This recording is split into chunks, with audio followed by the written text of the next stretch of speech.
I'm excited to see you. You know, it dawns on me, you've seen me a lot. I haven't seen very many of you.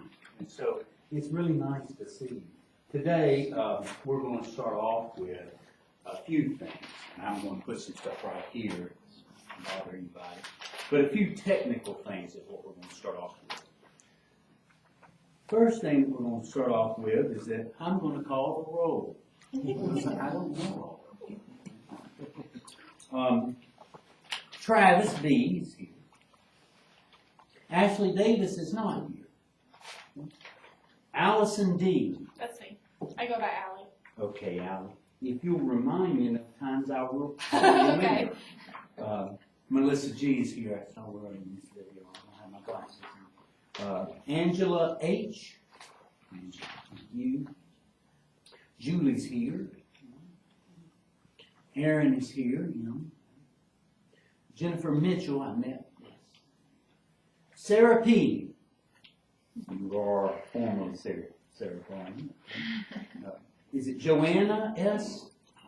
Did I say your first name correct? Right. Joanna, okay. Dennis W. Dennis, nice to meet you. Tiffany A. That's right. Christy C.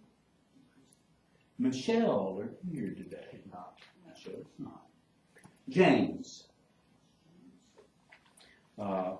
Ralph, I met, yes. Richard K. Richard, thank you, nice to meet you. Robert L. Thank you. Yep, you go by Andy. Andy, yeah, that's right. Evan is here. Nathaniel, You can call me Nat. Nat. Please remind me. I will. Dawn is here. Dawn is somewhere. There's Dawn. And Stephen S. Thank you. That's right. Okay. The next thing that I wanted to do is talk a little bit about just the structure of the class before we get into the material or questions that you have about the material. And so this is a class where you view videos online. Okay, so that's what happens. And then what I'm hopeful of is that when you have questions, you contact me. And one of the primary ways of contacting me is via the phone. And so please feel free to call at any time that you have questions. On the syllabus, I have my home phone number listed. I also have my cell phone number, I believe, or at least in the email I sent this to you, as well as my office phone number. So please feel free to call at any time. It's not unusual for me to have gotten phone calls at 8 o'clock, and I'm okay with that. My wife knows what's happening, and this class is one that we try to give attention to because of its long-distance nature. So you feel comfortable calling me when you have questions. Okay? So anytime you want to call, please do so. That's the first thing. And then we have days like today where we meet in person, which I'm really grateful for. And we're going to do this 5 times, and this is the first one. And then we're going to have one in a week, I think, the 7th, the next time that we meet. So, then the next time we meet after that, we're going to have an exam. And so here's what I'm thinking. I'm thinking that for your exam, I'm going to give you about a week ahead of time at least, about a week ahead of time, a study guide.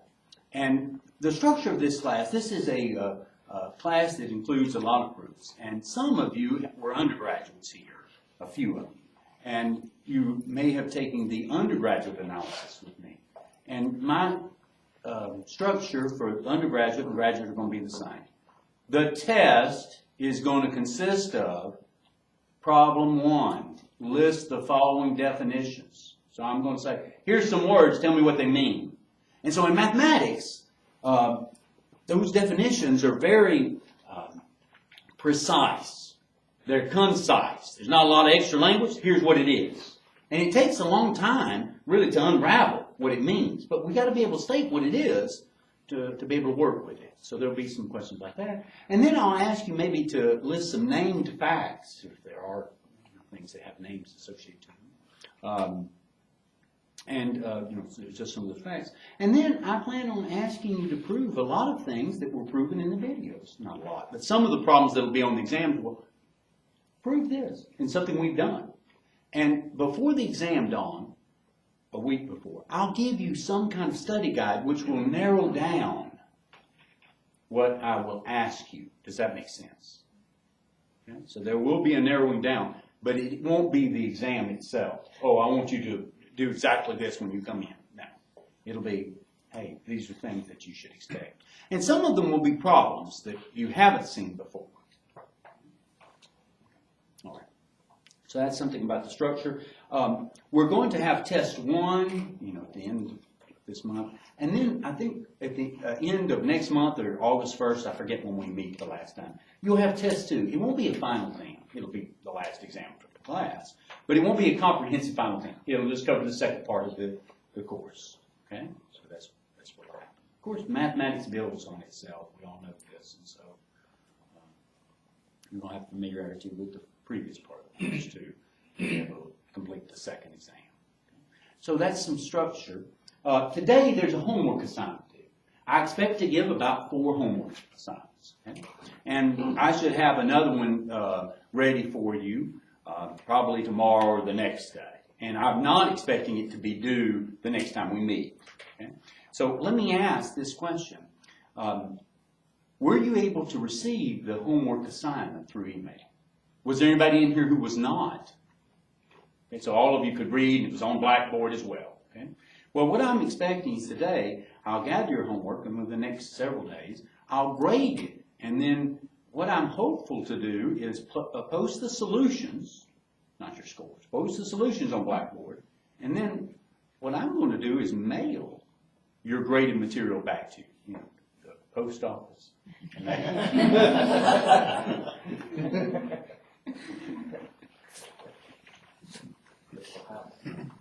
Yeah, I wasn't trying to be too smart out here. I just, that's the way it is for me. I'm a little bit behind the times. I have a few sheets of paper here stapled together, and at the top it says mailing address. So what I'm hopeful is that you'll print your name and write clear enough for me to be able to read it what your address is. Is that okay? So then I will mail back your graded material. Okay. In the next couple of days, I'll give you the next homework assignment. I'll tell you when it's due, and hopefully I'll be giving you enough time for you to be able to accomplish. Okay. Yeah, so whatever you receive your mailing at, that's what I like. Okay.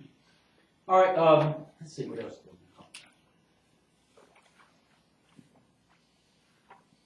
we Okay, so while the mailing addresses are going around, the homework is due today, but I wanted to start by asking, does anybody have any particular questions about the homework problems themselves? Things you'd like to maybe go over before you turn it in? 8. Okay. So who's talking to me? Is it you, James? Okay. So problem 8, let's see if I have a copy of this. I do.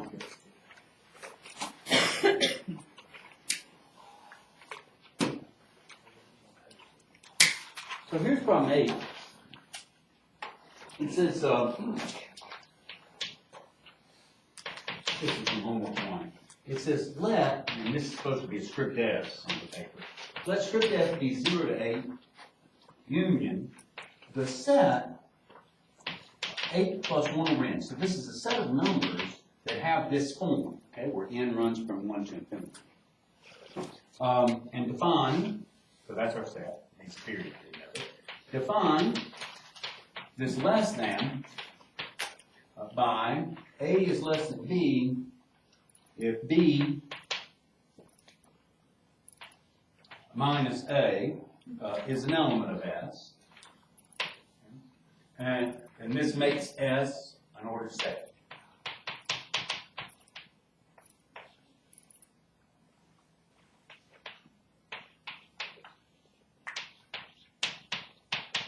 And so it says show script S does not have the LUB property. That's the problem. And the first thing, James, I'd ask of you or anybody that's in here is, what does the LUB property? What is that? What does that say?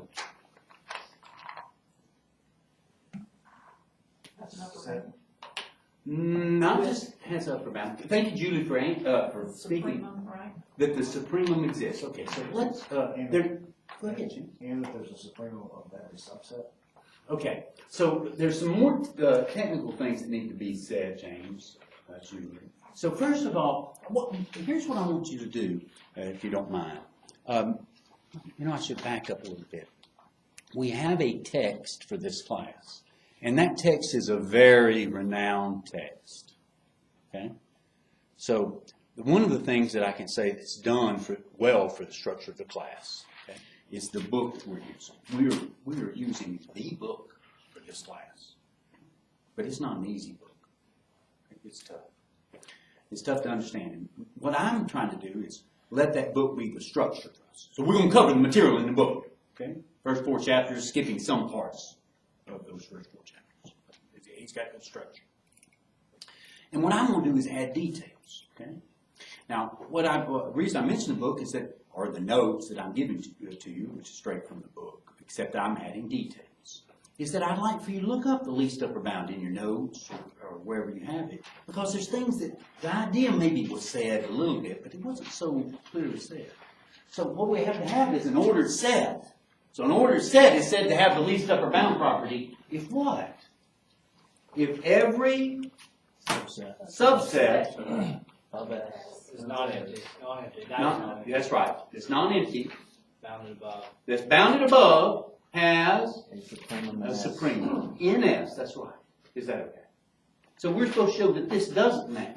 What does it mean for this set, script S, not to have the LUB property? That means that not every subset of script S that's bounded above has a supremum in S. Is that okay with everybody? So we've got to create, James, some subset here that doesn't have an upper bound, or no, not an upper bound. It has an upper bound, but doesn't have a least upper bound in S. Is that okay? So here's what I'm going to ask you to do. If I look at sets like this, so I'm just trying something.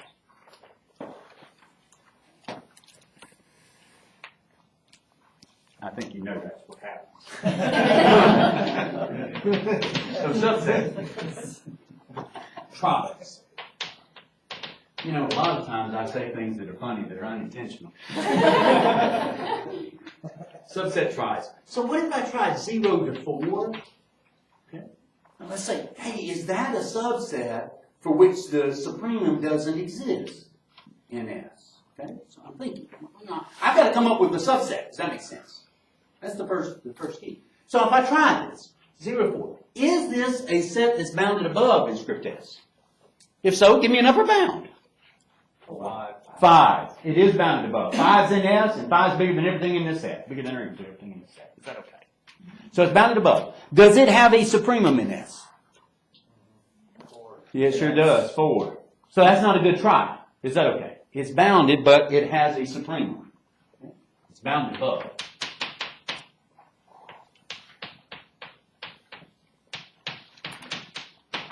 But the suit of this set 0 to 4 equals to 4, which is an element of S. So that doesn't prove that S doesn't have the least upper bound. Is that okay? Does anybody have a suggestion of a type of set? It seems like to me, anytime that I get some part of this ball, if I don't get all the way to 8, it's going to have the LUB property. Is that all right? Or it's going to have the supreme. So it seems like I need to bump up to 8. Does that make sense? So what if I looked at this? So here, James, and maybe others. What if we tried something like 4 to 8? Okay, so here's my first question. So I'm going to try that set. And is that set bounded above in script S? Okay. Why'd you say no? So to not be bounded above means there isn't something in S that's bigger than or equal to everything in here. I think there's something, 9's in here. So what are these numbers here, Jane? Well, when n is 1, 8 plus, this is 1 over 1. That's just 1. When n is 1, we get 9. When n is 2, what will we get? We get 1/2 here. 8 1/2, that's right. Okay, then 8 1/3. 8 1/4. So if we look at 4 to 8, that's what we're looking at. Is it bounded above? Is there some guy in S that's bigger than or equal to everything in this 0 to 8? Yeah. If so, what is it? What'd you say, Ed? 9. 9.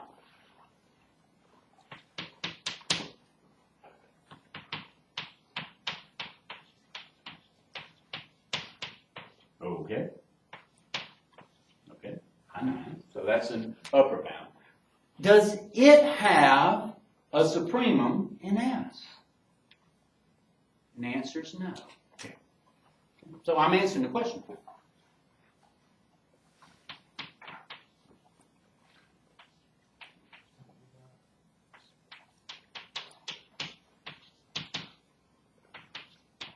In script S. Why? The reason that it doesn't, Travis, is that if you give me something that's an upper bound of it, I can find something in S that's smaller than what I just gave you. Is that okay? Okay. So where do the upper bounds come from 4 to 8? So look at S. Where do the upper bounds come from? A plus 1 over N. That's where they come from. They're these types of numbers. Is that okay? And no matter what number you give me in this grouping, I can find one smaller than that within that grouping. Okay? So give me one that's in this grouping. Well, one that's in this grouping is 8 plus 1 over n, where n is some natural number. So let's go.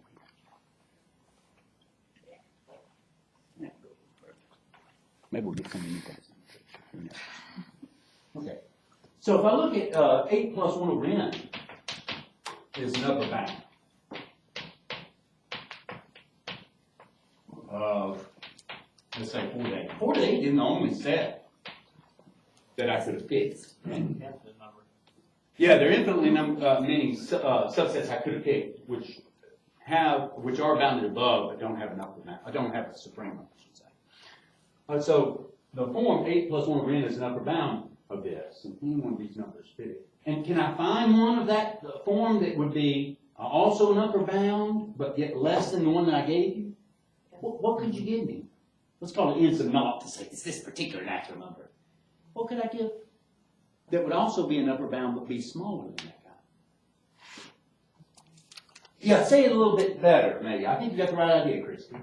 Be 8 plus 1 over n plus 1 or not plus 1. That's right.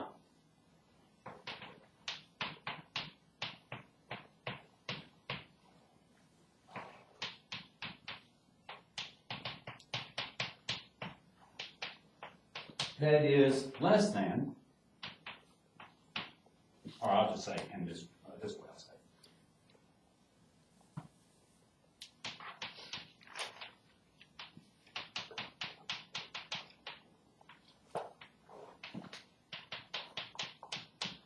Is that okay? So if you thought that that was the supreme, 8 plus 1 over n naught, it's not. Because I can find an upper bound that is smaller than it. So it can't be the supremum. Because the supremum is the Smallest. the least, the smallest upper bound. Is that okay? So the supremum here is, the supremum of 4 to 8 is 8, and 8 does not exist in S.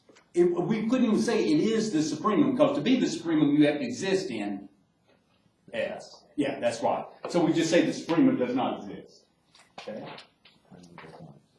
Okay. And so, that's what we say. Does not exist. Because to be a supremum, you have to be in the set itself, S. Not the subset. The set.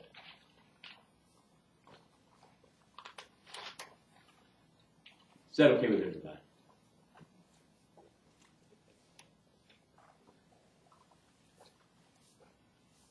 If you want to ask something, you can. That's kind of the answer to the question, or an answer to the question. Is that okay what I said to you? Yes, ma'am. Up there where you have the Suprema 0 to 4 is 4. Yes. Okay, order that. Yes, ma'am. Okay, and 4 is in S, and that's why it can be, That's why it is a supreme. it is, okay? Well, that's one of the reasons that it's a supreme. Got to be Okay. an S, got to be an upper bound, and the smallest upper bound. And I can't find, Anything in S that's also an upper bound that's smaller than this. okay. I guess why is is not, 9's not in that set, 9 is in that set. Yes, it is. Why is, 9 is an upper bound from 0 to 4, but it's not the least upper bound. what about from 0 to, what about an S?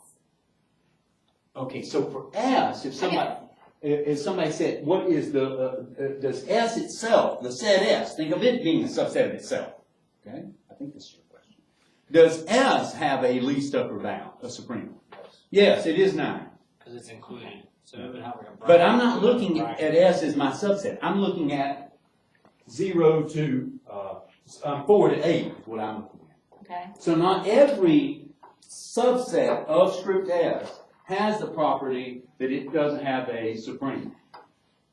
I think. To not have the least upper bound property means that there exists some non-empty subset of it, if it's bounded above, that doesn't have a supreme. That there is one, not that, that there is one that does have a supreme, that there is one that doesn't. So basically, you're looking for a gap in your set. Yes, there's this is missing. The number that we need is missing. The number we need is, Evan said, or maybe you said, is 8, but it's not in our set. It's not in the set even though it's listed 0 to 8. Right, but that means that we're talking about all numbers between 0 and 8, not including 0 and not including. Is there a different notation that would include them? Yes, for the closed brackets. Close bracket. Yes. So here, for inclusion, we have something like 0 to 8, means we're talking about all the numbers between 0 and 8, including 0. I have one question. Yes, ma'am. When you write S, script S up there is 0 to 8 union, you're saying that script S is both of those together, It's not union. script S is the first one. That's correct. And you're uniting it with the That's second. right. It's all the... S is all of that. Right. Okay. S is all the numbers between 0 and 8 plus the numbers that have this form. That was one of the questions I think when we were talking about it that we had, is that we weren't sure if you were defining script S as 0 to 8 and then unioning with that, and that was a brand new set, or if script S was the union of them together. That's where I think some of us got confused too. Maybe I should have done this. That's okay. I mean, you know. But yeah, that's what I think some of us were, at least I was. What else would anybody like to ask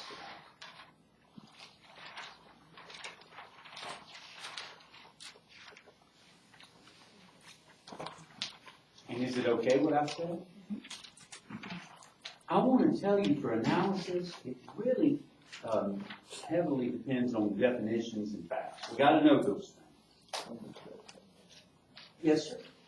Say 6. 6. 6. Okay.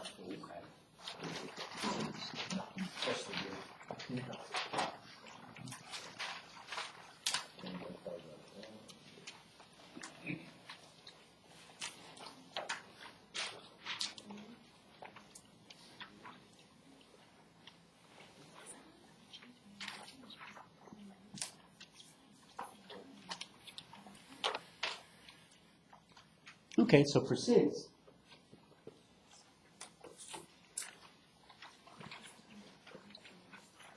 yeah.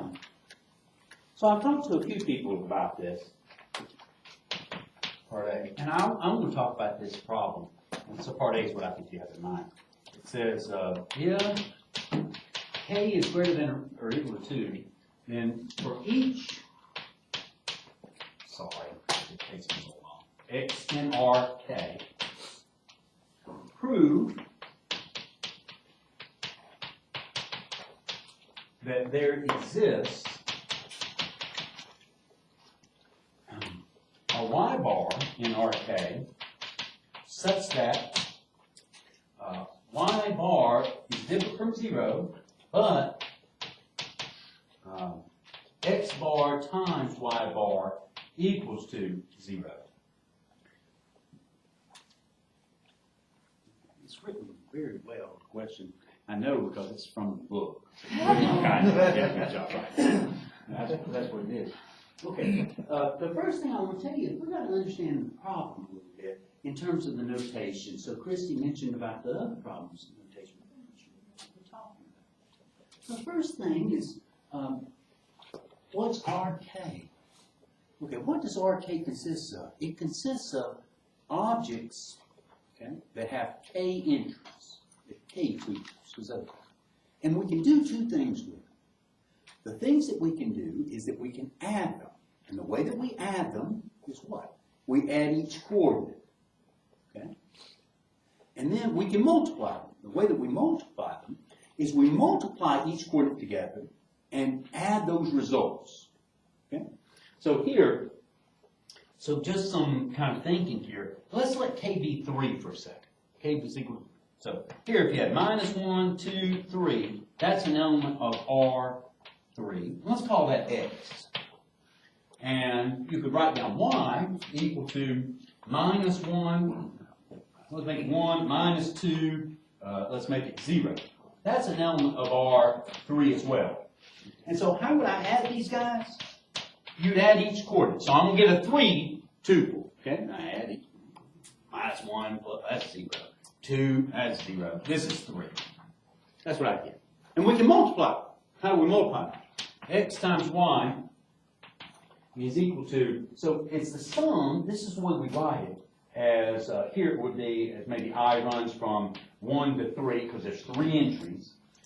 This is what we say, xi, yi, where xi and yi, they are the I entry in the numbers, in the tuples. And so what this ends up being is -1 times 1 plus, that's what sum means, 2 times -2, and then plus, that's what sum means, 3 times 0. And so our answer here would be -1 plus -4, that's -5.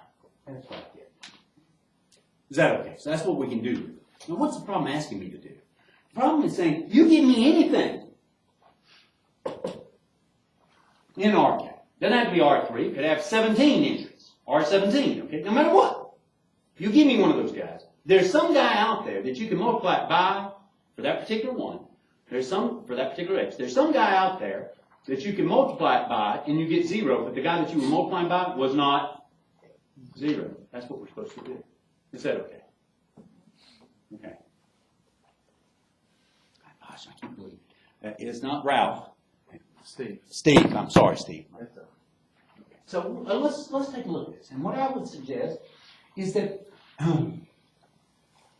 we break it down into cases.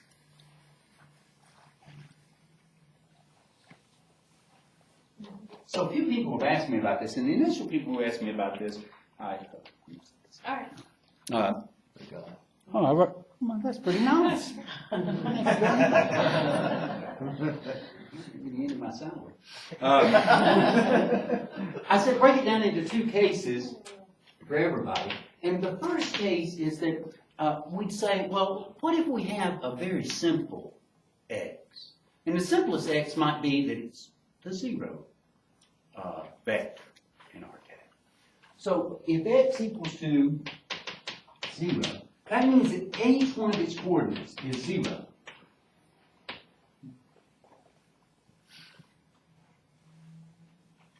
Okay. And so what can I multiply this guy by that isn't 0 that I would get 0? Remember how we do multiplication. We multiply each entry and then we add them together. Anything. Okay? Yeah, that's right, as long as it's from RK. So here I'm just going to let y bar be equal to 1s. And then what would be x bar times y bar? Well, what it would be is, it would be 0 times 1 plus 0 times 1. We've got to find out how many of those. We end up getting 0. And so that's one thing you can multiply that guy by. But what if x is not 0? And so, Aaron, you were among, I think, a group of people, maybe it was just you, but there might have been a group of people too, not your group, Don, yesterday. But there might have been a group of you that, here, let me put this Mountain Dew for a product advertisement. But if you say, the only other case, I didn't do this as well with one group, okay? But the only other case is, what if x is not 0 vector? What does it mean for that not to be the 0 vector? Steve? Let's give Steve a chance. What's it mean? Okay. Why was this the 0 vector? Tell you what. Why was this the 0 vector? Because each entry is? Each coordinate is? 0. 0. What would it mean to not be the 0 vector? Then everything and y would have to be 0. Not everything in y. I'm talking about what does it mean for x not to be 0. So we're talking about another case. Not that we have this guy. What does it mean for x not to... Go ahead, Chris. At least one element has to be known. At least one coordinate in 0. Is that okay? Okay. So there exists a coordinate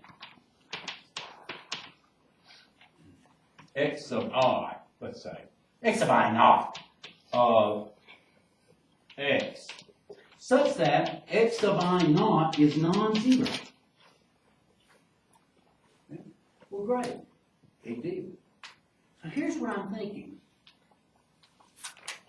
What if we let y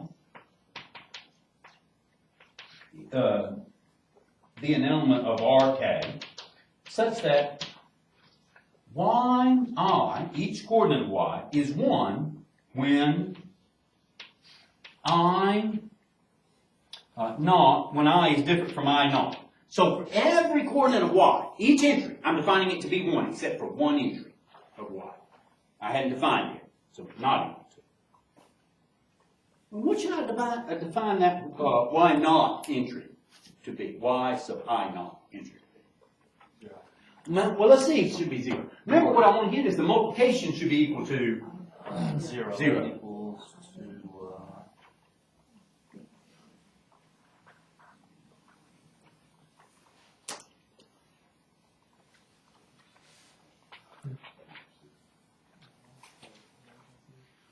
So what about this? What is the sum? What is x bar times y? Well, we know. I hope it's okay, this notation. If this I runs from 1 to k, what it should be. And it should be x sub I times y sub I. Okay? All right, what's that going to be? Well, if I expand it, it's x sub 1 times y sub 1 plus x sub 2 times y sub 2 plus, and eventually you get to that I, thank you very much, Evan. You get to that I naught one. So it's x sub I naught, y sub I naught, maybe you got some more, up to x sub k, y sub k. Now what do you want this guy to be equal to? 0. Okay. Now here's what I'm thinking. I'm letting these y sub i's be equal to 1. So this is going to be equal to x sub 1 times 1, which is x sub 1. Is that okay? Plus, what's this next term going to be? X sub 2 plus, they're all x sub whatever, until you get to this one, which is x sub I naught, y sub I naught, plus, and the rest of them are just going to be the x sub whatever. Is that okay? Because the y sub whatever is equal to, what's our y sub whatever? 1. 1. Is that okay? And when you multiply something by 1, you just get the whatever. Is that okay? Okay, now remember, what do I want this guy to be equal to? 0. I want this to be equal to 0. We want this to be 0. So how would I solve for y sub I naught? Remember, once I get y sub I naught, I got the answer. Because I know the y sub i's otherwise are 1. Is that okay? So how would I solve this if I set it equal to 0 for y sub I naught? Well, it'd be equal to, what would it be equal to? It'd be minus x1, minus x2, minus, you keep minusing, up to, you'd be skipping 1. So let's say, Would you put x of I not minus 1, and then x of I so minus 1? minus the sum over I running from 1 to k, where we say I is different from I sub naught, okay, of the x sub i's. Is that okay? So you add up all of these guys, you put a subtraction sign in front of them. I don't want the notation to be too bad, okay? You're taking each one of these guys, it's like you said it equal to 0. Each one of these guys up here, I know this algebra. It's symbolically algebra, okay? And then I just have this guy is equal to whatever we got, the minus of the x sub i's. But I want to solve for y sub I naught. What would I do to both sides at that point? Yeah, so right now I have x sub I naught equal to this. Is that okay? And we divide by x sub I naught. Okay. Why can I divide by x sub I naught? Because it's not 0. Because it's not 0. Is that okay?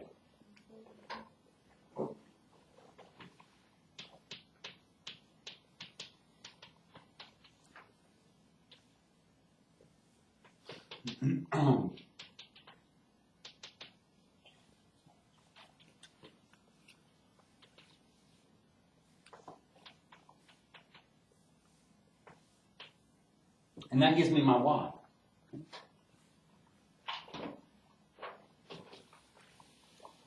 Okay, that's pretty much the proof for that one too. It's making grading a lot easier.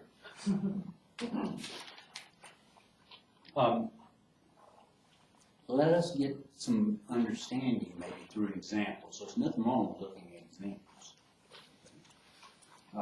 And this isn't the only way to do it. But thank you very much. But here, what if I took something like, here's, let's say I have minus 2, 3, 1, and 5, and that's in R4. In terms of what we're doing here, what would the y be? Okay? So maybe it's not so quick to get y immediately. But what would y be? Y would have to be equal to, well, we pick one of the guys that's non-zero. It's got a bunch of entries, X bar does, that's non-zero. You just pick one, it doesn't matter. Take one of them. Let's take the first entry, so I'm going to call this my I naught position. Is that all right? So for y, I don't know what this guy's entry is going to be, the first position, because that's the one I'm working with X that I'm saying is non-zero. But the rest of the entries are going to be, say it again. 1. Okay. So what does this guy got to be? Well, let's do the multiplication. So I do the multiplication would be minus 2 times, let me write this down for a second, is y sub I naught. So it would be minus 2 times y sub I naught. Plus, then it would be 3 times 1 plus 4 times 1 plus 5 times 1. And you want this to be equal to 0. And so this is 3, 7, 12. So this says minus 2 y sub I naught equals to, I think it's minus 12, or y sub I naught has to be equal to 6. Is that okay? But we want to be able to do it for any one of these tuples that we write up, not knowing what any of its numbers are, so we have to symbolically write that down. Is that okay? So the proof is what's over here to the right. This is just an example. You're seeing what the symbolism is in the proof for a specific example. Is that okay? And this isn't the, so when I write down 6 here,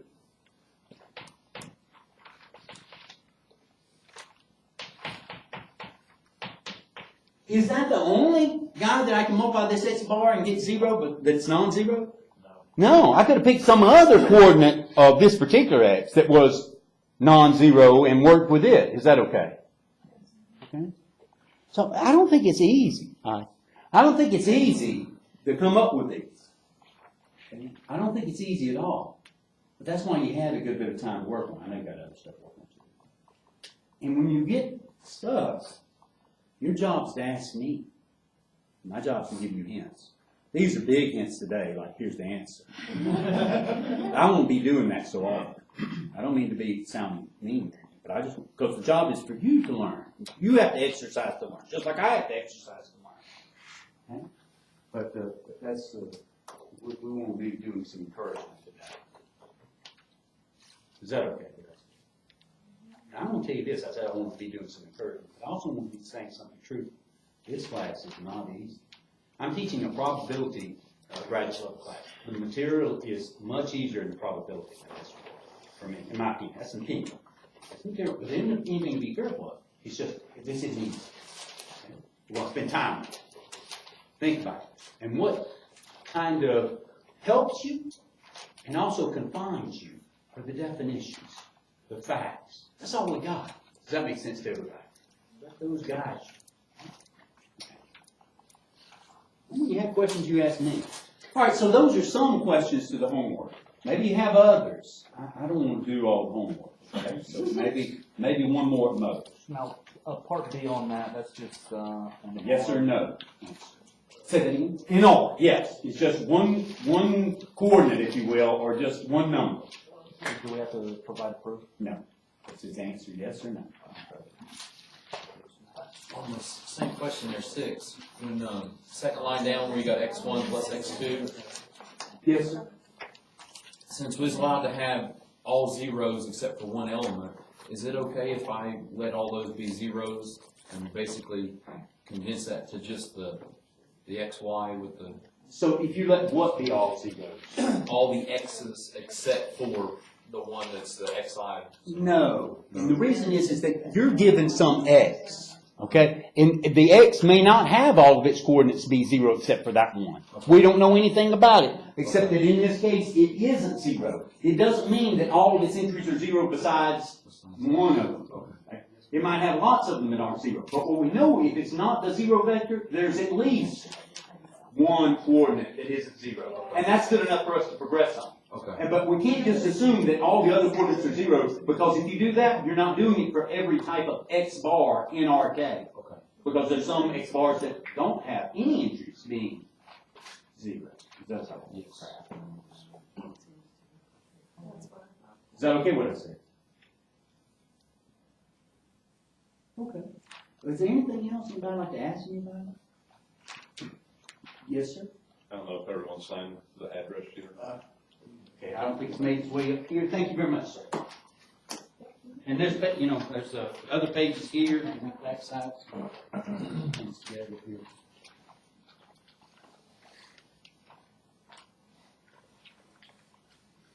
Anything else anybody like that? Anything from the videos you're like, what was that? One of the things Christy, I think, commented on was at one point I was writing down in this type of lecture about this Euclidean case-space. I was sometimes writing x instead of x bar. That happened. Yes, that's right. One of the things that, so it's a mistake on my part in terms of notation. One of the things that would be great for me is to have you in class, because then we would have had, 22 sets of eyes saying, that's supposed to be x bar, and so we wouldn't have that mistake. But that's right. Notation is supposed to be mistake.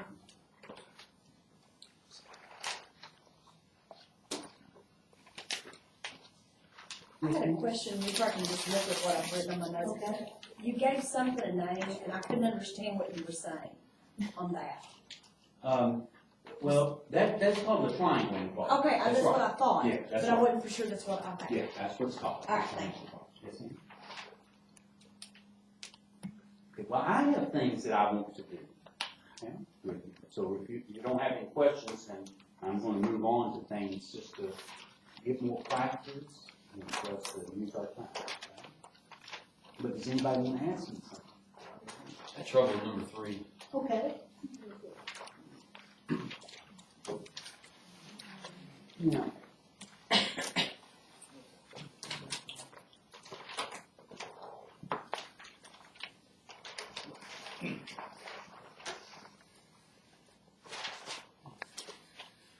It's gonna be bad if you're gonna spoil it. If you just move the camera. First lecture's gonna be. Just looking for some bonus points. Keep looking. Roll Tide. That helps. Okay, so here we got A is non-empty. Subset of R, real numbers, which is bounded above.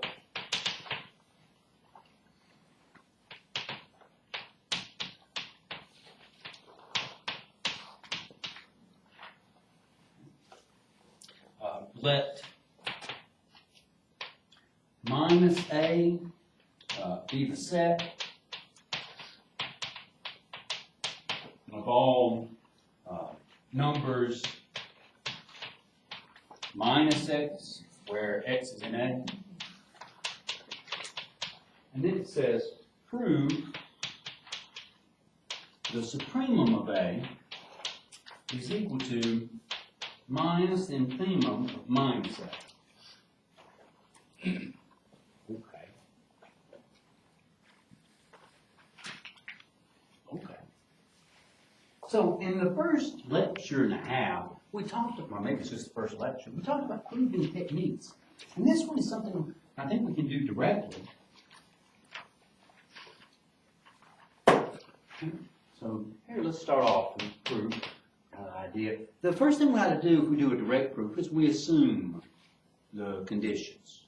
Okay? We put ourselves in position of the situation. Let A be a subset of R that is non-empty.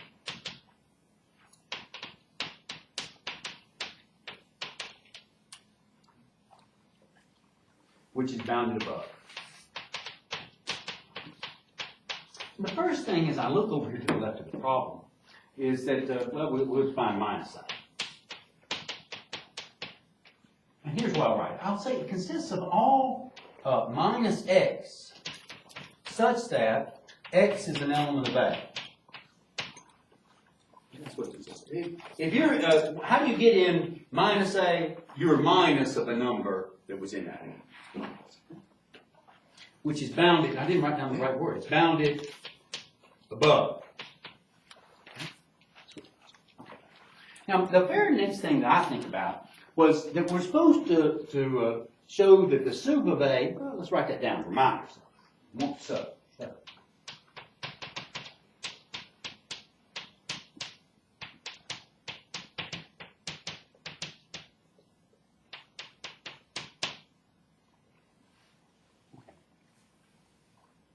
And there's, I think, more than one way to go about it, but what I would think of is this.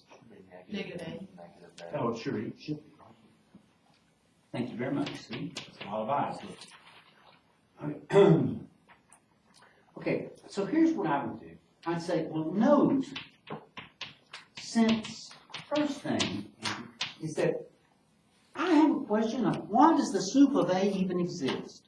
We had that problem, whatever it was, one with the script S, and the sup, of subsets of it didn't exist.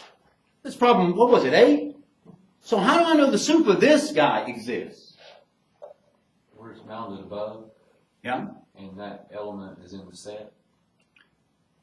The real numbers. Yeah, it's the real numbers part that's important. So as a fact, we said that there exists this set, real numbers, okay, that's a field that has this least upper bound property. It's an ordered field that has that least upper bound property.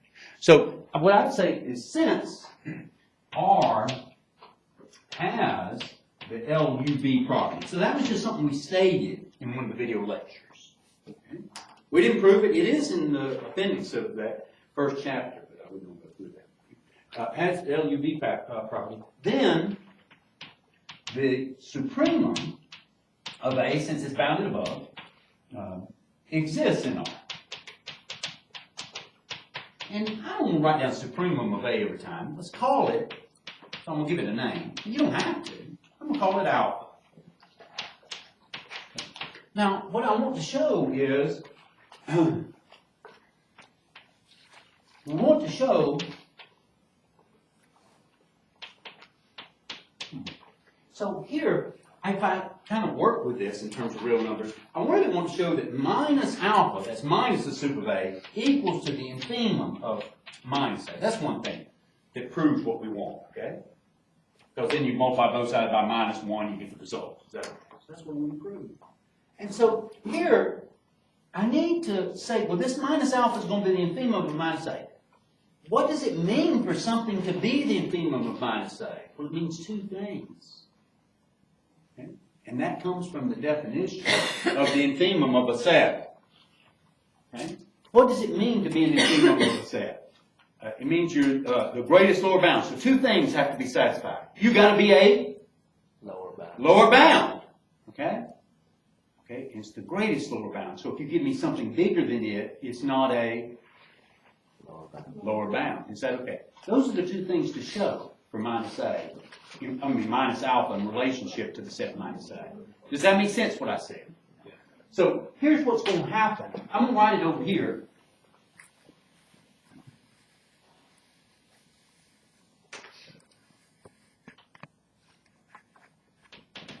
To show minus alpha equals to the infimum of minus A, we must show two things.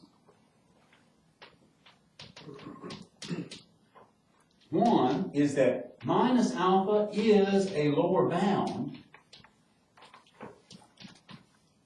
of minus A. And two, if minus alpha is less than gamma, so give me something bigger than that, then gamma is not a lower bound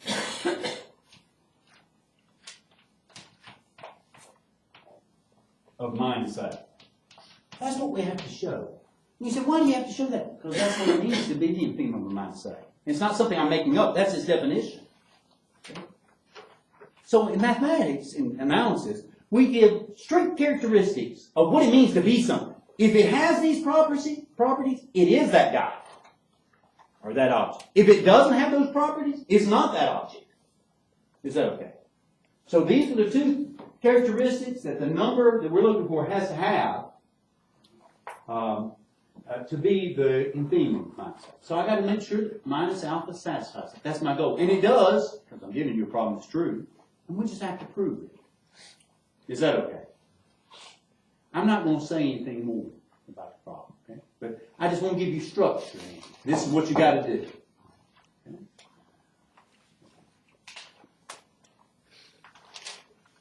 One of the things I was curious about for the, what's going to be homework 2, I'm going to email it to you, and it's not going to be due the next time we meet each other. I'm going to give you a chance to ask questions about it. But I would like it sometime before our first exam, before we meet again. Does that make sense? So we meet in a week. I'm going to have you, and I'll probably give it to you probably 2 days from today. And then say, hey, give this back to me 10 or 11 days or something like that. And then how are you guys going to get that to me? That's what I'm going to ask. Is this something that's easy for you to do? Can you email it to me? Can you scan it email? Does anybody have any difficulty getting it to me? That's what I'm asking. Okay. I'm going to make sure. Will we get it back before the first test? Yes, ma'am. Depends on how quickly the mail is, but yes, ma'am. And me, and Brady. Yes, ma'am. Okay. All right. Well, I said that I wanted to do some things.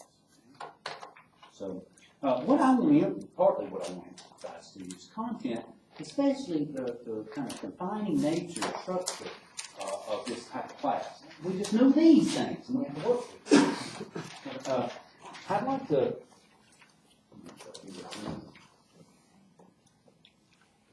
I'm going to tell you a problem in our text that when I taught this class, the first and only time before that I taught it, that I gave to the students. Okay? And here's the problem. I didn't give it to them.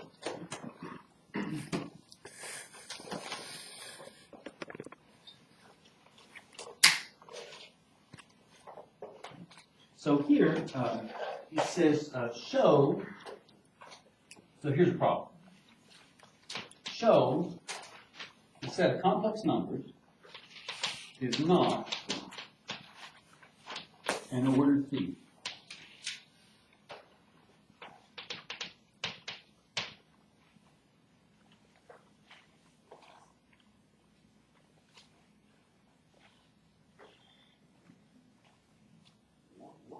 What does it mean to be an ordered field? You had to be a field with an ordering on it that satisfied properties, a couple of properties.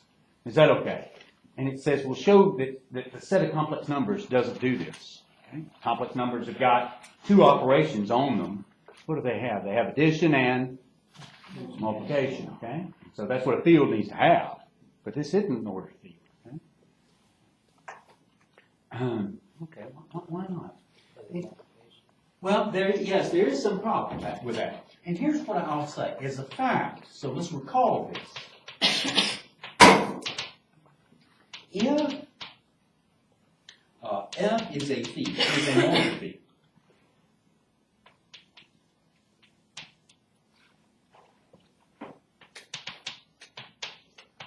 and X is an element of F with X being different from 0, then what can you tell me about X squared? So this is a fact. We did it. It's greater than 0. Is that okay with everybody? It's greater than 0.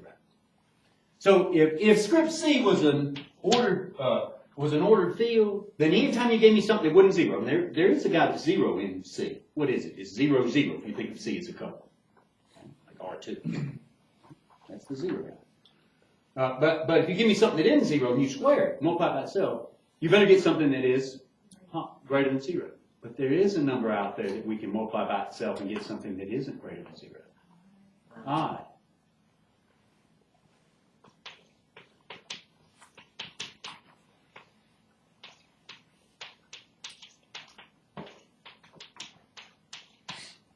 Is that okay with everybody? So that means script C cannot be an ordered field, because there's a property, a result for the ordered fields, that script C doesn't have. Does that make sense? Is that all right?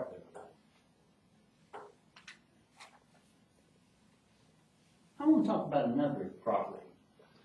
I bring the book idea. So give me a second to look this up. I said I brought the book. I didn't have.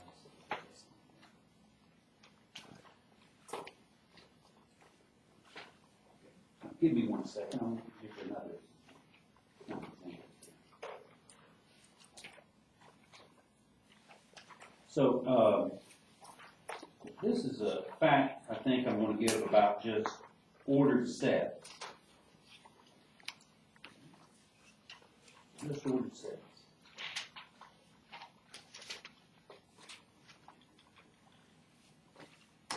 No, it's about fields, okay? Not ordered fields.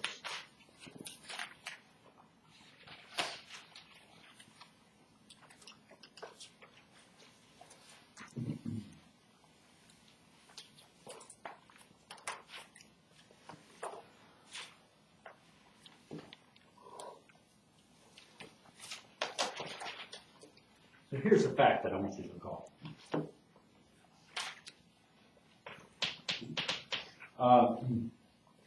If F is a field, then, and X and Y are elements of F, okay? Then, if X is different from 0 and Y is different from 0, then X times Y is different from 0. That's a fact.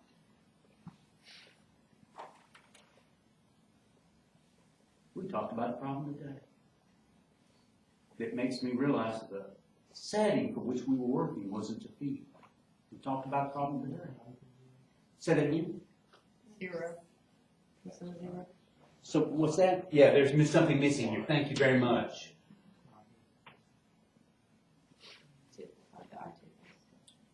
Say that again? The R tuples that we just. Yeah, the R sub k. This tells us R sub k can't be a field. Why? Because if it were a field, okay, if it were a field, anytime you took two guys that weren't 0 and you multiply them together, you couldn't get 0. But we showed, you give me any guy in RK, I can find something that isn't 0.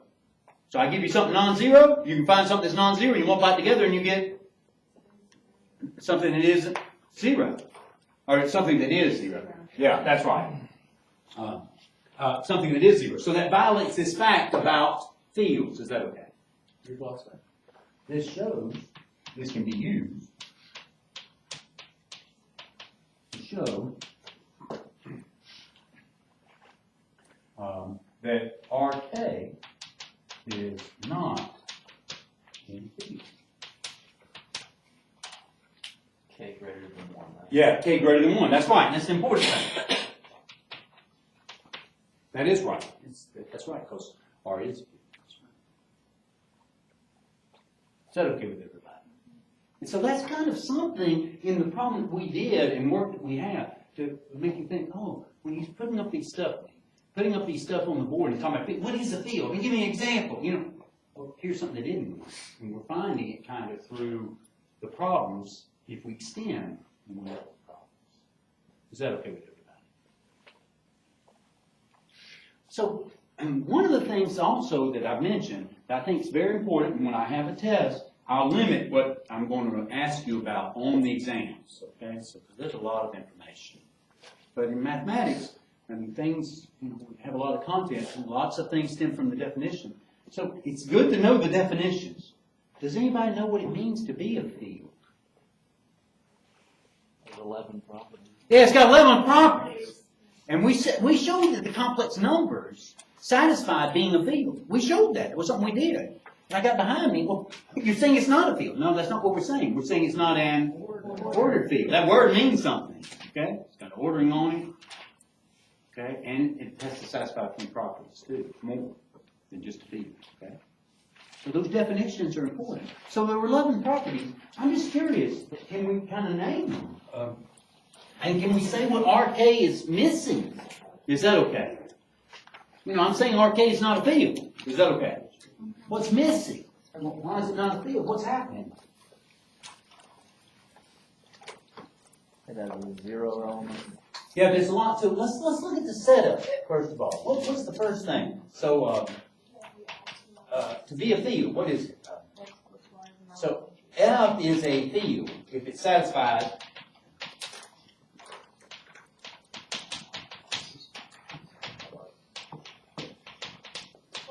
Well, first of all, it has two operations, right? Isn't that right? Yeah. What are the operations? Okay.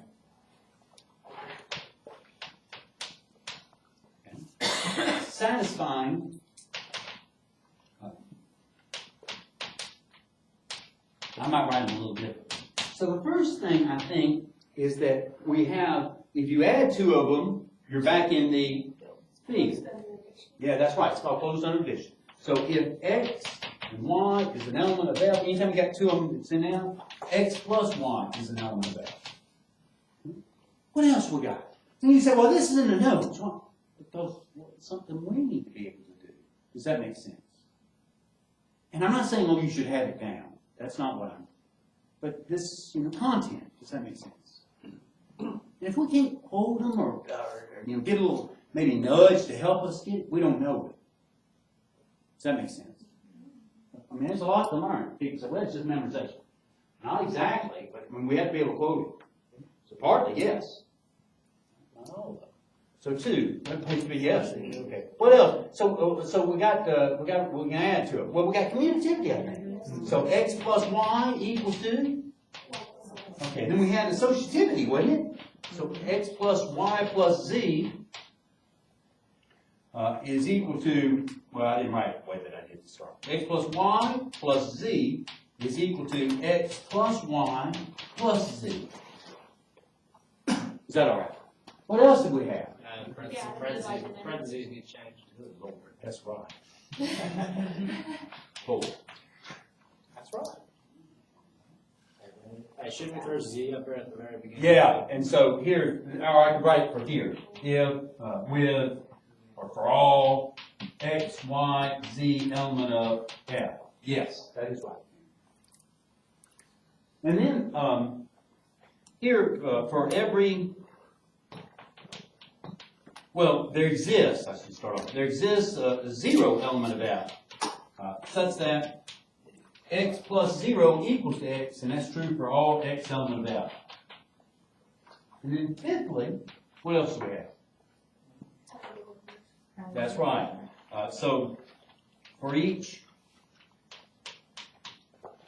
X element of F, there exists a minus X element of F, such that, satisfying, X plus minus X equals to the 0 value. Then we got other things over here. 6. And now we turn to multiplication. Yes, ma'am, I've forgotten your name. Angie, that's the way I remember it. Okay? So we got 5 things about addition. Now we're going to have 5 things about multiplication. Then we're going to have one about kind of combination. Description. Is that we have to somehow try to give us some clues to remember this. Well, what was it? It was X times Y is an element of F. And Aaron, yes, that's right. Closed under multiplication. That's what I mean by these symbols. And Aaron, I'm going to be a little sloppy now. I'm not going to say it for all X, Y. Yeah. Well, could you say it At the beginning, and that's what we do now. What else we got? We got the commutativity.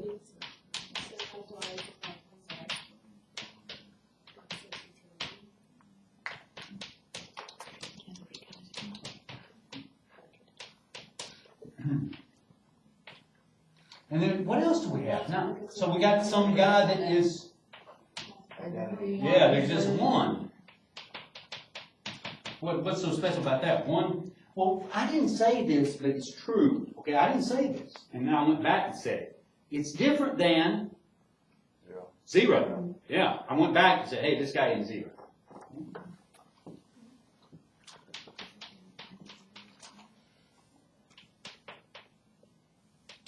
this is true for every x. And then 10, what else do we have? Yeah, and so if x is different from 0, then there exists a 1 over x element of f such that x times 1 over x equals to 0. And then finally, we got this last property. I have this number Equal to 1. equal to, whoa, that's right. Thank you. And then lastly, we have this x times y plus z is equal to x times y plus x times z. Is that okay with everybody? Am I doing anything spectacular? No, I'm just saying I know what the definition of the field is. I won't ask you what the definition of the field is on the test, because it's pretty long, okay? That's okay, we can have that. We'll take that one. But it's pretty long, so I'm not going to answer. I'm not going to ask you what a vector space is. So, but I am going to give you definitions. What does it mean to be an upper bound? Does that make sense? So we got to be able to prove it. We don't know how to work with it. We don't know what it is. Okay. Why is RK? What's RK not satisfying? I'm going to answer. RK, we know it's not a field, okay? Fields have a certain characteristic. This one, this fact about fields, that RK doesn't satisfy. Is that okay? So what is it that's satisfying? I'm going to tell you what's not satisfying, the way we define it. It's the multiplication. The first thing is not satisfying. X times Y is not in F. Take RK. Take R3. R3, you hear me? Got three coordinates, right? A guy in it, element in it has 3 coordinates. Is that okay? You multiply it by something else in R3. It's got that something else has 3 coordinates. When you multiply them, what do you get? You get a sum of the multiplication of each one of the coordinates. Well, what is that? It's a number. It's a number. It isn't a 3-tuple. Is that okay? It's not, definitely not a field with those types of operations. Is that okay with everybody? That's not, easy. And if somebody wouldn't tell me as a person when I'm taking the class, I wouldn't pay enough attention to get it. Does that make sense? But there's lots of information that's being implied here from what we're coming. Is that okay with everybody? Why? We're going to reduce. So one of the things, I don't mean for it to sound so daunting. The course is hard. But we're going to reduce it for what we are going to be asked about on tests by me saying, this is what I want you to know for this test.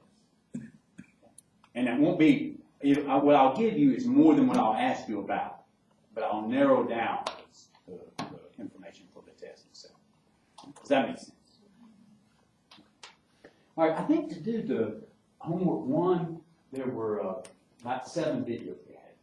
Right now there are 13 videos up, and what I'd like for you to do is have about 3.5 videos each week. I'm trying to get 36 videos. That's what I think is normal. For me, I'm just what I think. I think it's supposed to be a 45-hour class, 15-minute class. That's what 3 credit hours is, 15 weeks. That's what I'm trying to do. We're going to meet about 10 hours. So that's what adds up to me. So I mention that only because I want to talk about something that's in videos past 7.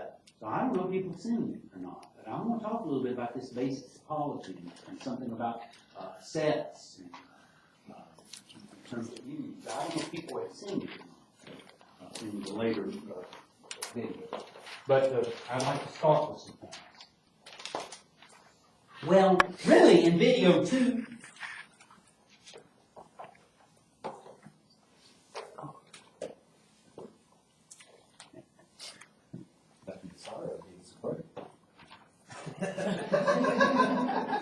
he's nice.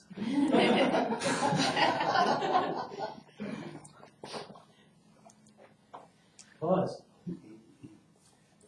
he is not slowed by having a southern accent. So he says his words faster. Okay.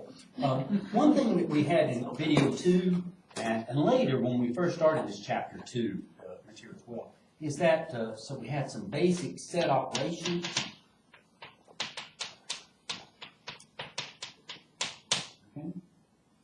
And in particular, we have unions, okay?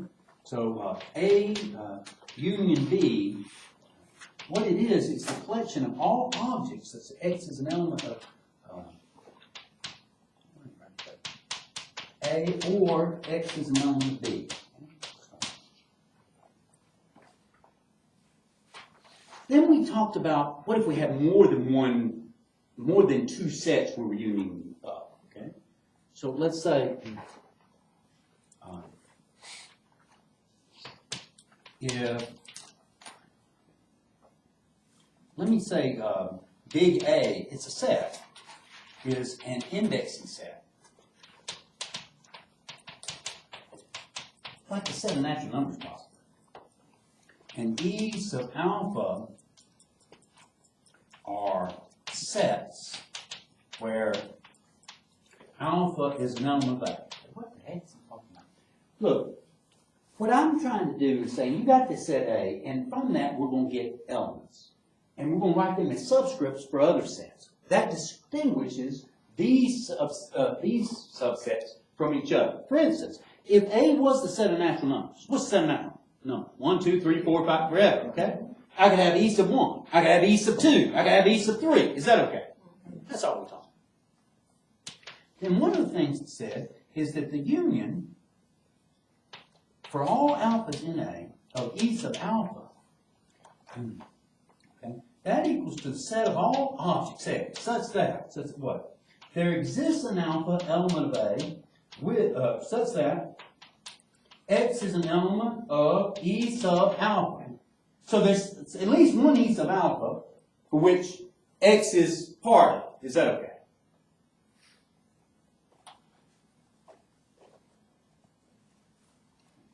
I'd like to give a kind of a problem for us to think about having to do with these unions. And this is a problem that I gave to the class when I previously taught this. I'm not giving it to you. I'm just having, well, I'll give it to you not for bragging, but rather for us to think about. And this involves some sets that we've talked about. So here it says, let me write it down the way that I did before. So give me a second. I'm going to find it.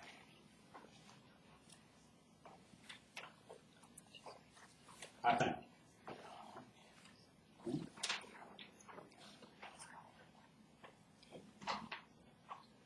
Okay, so here's an example. It says, let B sub n be the set of all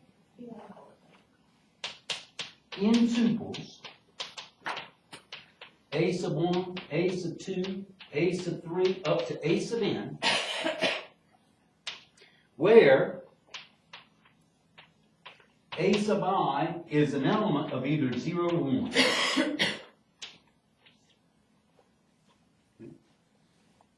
What the heck is that? 0 or 1. Just one of those two guys. It's either 0 or 1. Let A, this is a different set, be the set of all sequences whose elements, that means their terms in the sequences, are digits 0 and 1, or 1. And this is the question. Does A equal to the union, is n run from 1 to infinity, of B sub n? It's a very nice question, okay? Very nice question. So I'm going to do some work and give you a chance to write it down. And the only reason I'm thinking is just to let us think about what these objects are.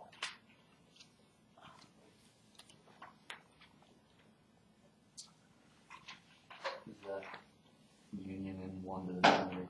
1 to infinity, yes, sir. You run 1 to infinity, yes, sir.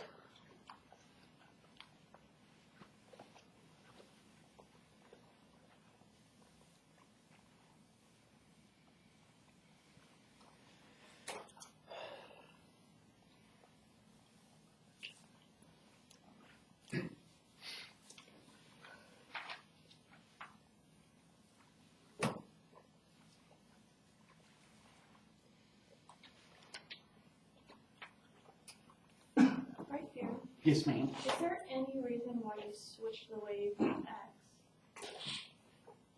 No, Okay. it's just, I just wanted to no, clarify ma'am. No, that. ma'am, that's right, you, the good thing, so, X. Yes, ma'am, it's not a different X. Okay. Thank you very much. Now, that's something we should be careful about. I was just sloppy. Thank you. No, that's a nice question. You know, it's so funny. I'm telling you, it's a language. You write down something that's a little different, it means something different. Okay? I didn't mean anything different.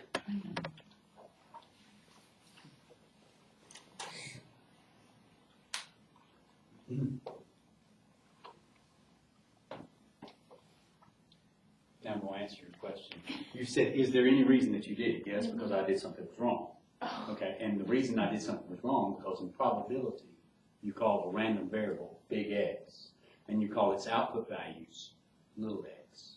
So it's like a function. Big X is a function, and what it spits out are called little x. And that's what I'm doing in the other class. I'm sorry, guys. The other class. Okay. So that's our question. Here we are. All right, so what does it mean for two sets to be equal? It means that one of them is a subset of the other, and vice versa. Everything in the left-hand set is in the right-hand set. Everything in the right-hand set is in the left-hand set. What's A? I mean, what am I thinking about? A looks like it is like this. It has, guys in it that look like 1, 0. So I'm thinking about it. It's not it's equal to this. 0, 0, 1. And I mean, it just goes on forever. And all it's got is zeros and ones. Okay. Is that okay? What's a Bn look like? What's B3 look like? B3, what does it have? It has guys in it like 1, 0, 0. Or maybe 1, 0, 1. Is that okay? So it's only got 3 entries. Is that okay? The answer is no. If Aaron said the right answer, the answer is no. So here, note, A is not equal to the union of the BNs. Okay? So why are they not equal? Give me something in one of the sets that isn't in the other. 1, 0, 0, 0.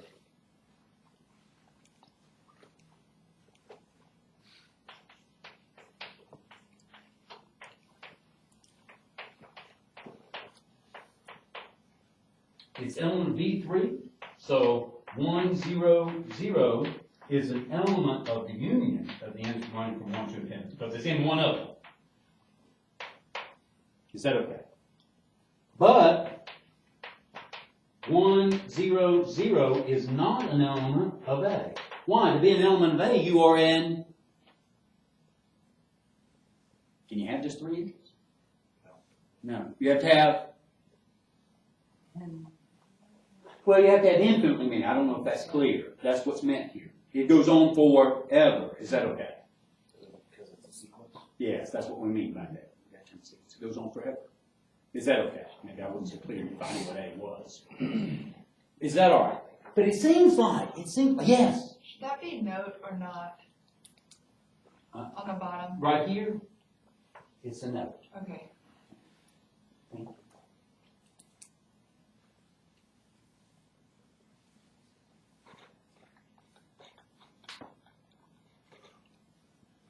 It kind of seems like, in some sense, maybe what we're thinking about the unions that the book is trying to get us to break from is that it's like a limit. Does that make sense? So if you think of the limit of the BNs, maybe they would be like, somehow, if we define limits towards A. Does that make sense? But it's not the union. Is that okay with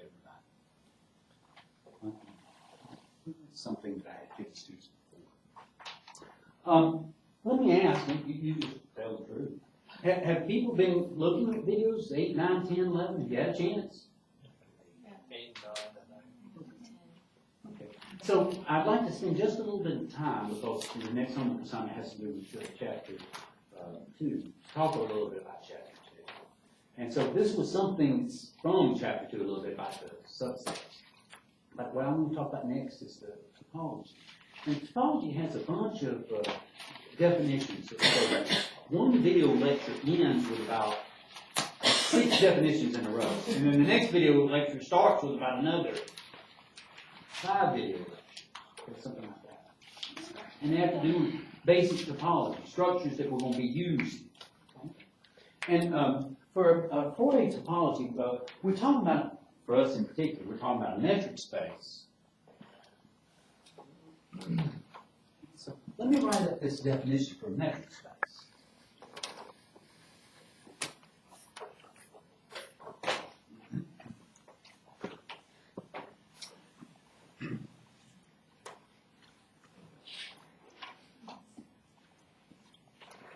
So I won't cover this one. So it's a definition. So a set X along with a set X is called a metric space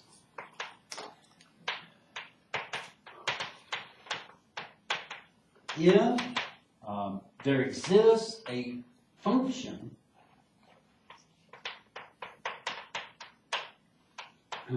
on, sometimes it's called X cross X, D sub PQ that satisfies, okay, so here's what it satisfies, is that D sub PQ, what it's going to be, it's always going to be greater than or equal to 0.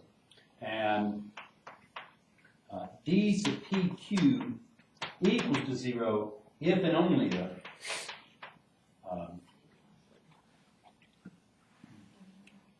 Q equals to P. So P equals to Q. Okay. And so I didn't say anything about this D sub PQ in terms of what it sends out. Is that greater than or equal to 0? Yes, ma'am, it is. And here, D sub PQ, it's on X cross X, but it yields out real numbers. Okay, so that's the way I'll write it. So it acts on, you give me something in X and another thing in X, so it grabs those two guys. P and Q are both in X. And what it yields out is a real number. Okay, that's what I'm saying. And the real number it yields out is always greater than or equal to 0. And it only equals to 0 if the two numbers in X were the same that it was working on. 2. The D from P to Q, come on, is Hang on. Can you say that again? Yes. So here this property says that this function, which acts on two guys from X, grabs two guys from X, that's always going to be greater than or equal to 0. Okay. And the only time that it's going to be equal to 0 is when the two guys that it grabbed were the same. P had to be Q for it to give 0. D of P comma Q is equal to D of Q comma P. And finally, that if you take D from PQ, that's going to be less than or equal to D from P to S plus D from from S to Q.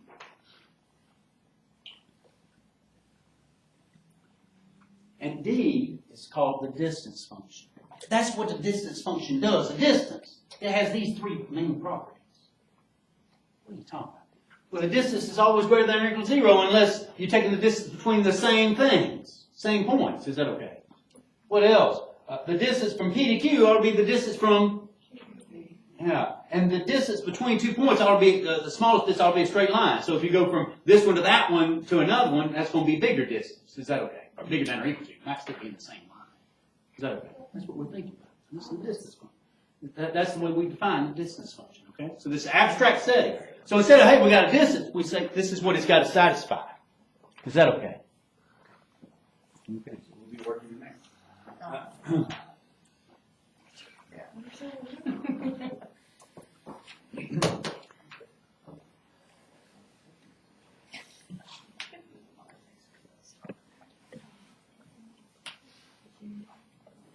Okay, so there's a bunch of definitions. This is one of them. And then within this metric space setting, there's a bunch of definitions. And I just want to write up a few, okay? So here, let X be a metric space.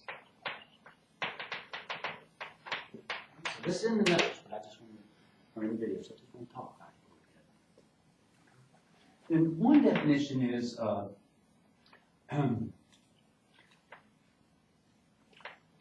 let E be a subset. Let E be a subset of X. Okay, and let's say P be an element of E.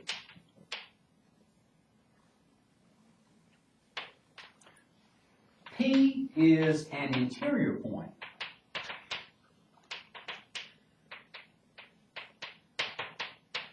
Of E if there exists R greater than 0, where R is an element of real numbers, such that, I'm going to talk about this set here in just a second. The set of all Q's, the element of X, good God, what's he talking about? Such that the distance from P to Q is less than R, okay, is a subset of E.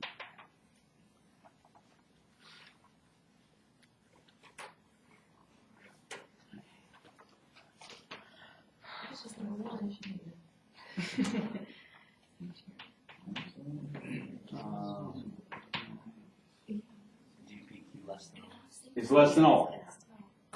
Yeah, that's what I wanted to say. Less than R.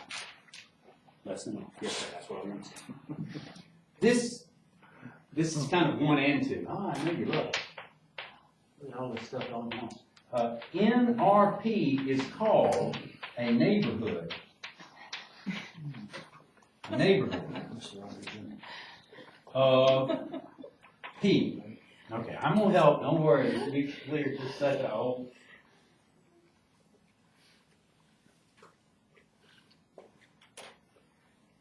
Okay, so what's a neighborhood? A neighborhood is of a point P, and it says, well, what a neighborhood is it consists of all points whose distance from P is less than R. Some number that's been given.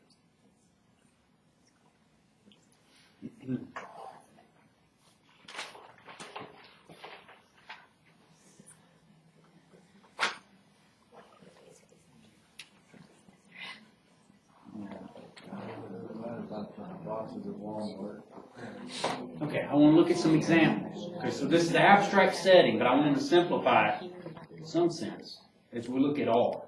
Okay? So here, I've erased it. But as an example, the real numbers with the d of x comma y equal to x minus y inside absolute values is a metric space.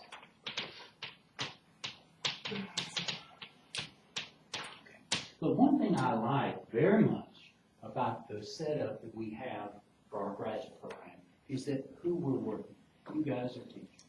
I know it's very abstract. But the reason I say that I really enjoy working with you, particularly being teachers, is that you might have worked with absolute values before. You teach your students about absolute values, okay? Okay. What's absolute value? What does it give you? It gives you the distance that you are from. All right. So if you take x minus y inside absolute value, it tells you the distance x is from y. Because the absolute value of x is really the absolute value of x minus 0. Okay? Is that okay with everybody? Okay, so this is, and it fits those 3 definitions on that side of the board I erased. Those 3 characteristics for what it meant to be a metric. Okay, that d, that distance function. Okay, it satisfies these things. Okay. Then if you look at the neighborhood, let's say of radius 2, about, let's say, minus 3. What does this mean? Okay, so I want to translate these words. It means we're looking at the set of all real numbers. So let's say x element of R, such that the absolute value of x minus, it says P, that's the distance between them. So x minus minus 3 is less than 2. So what is this neighborhood about minus 3? It consists of all real numbers. Let me give it back a second. Less than 2. Whose distance from minus 3 is less than 2.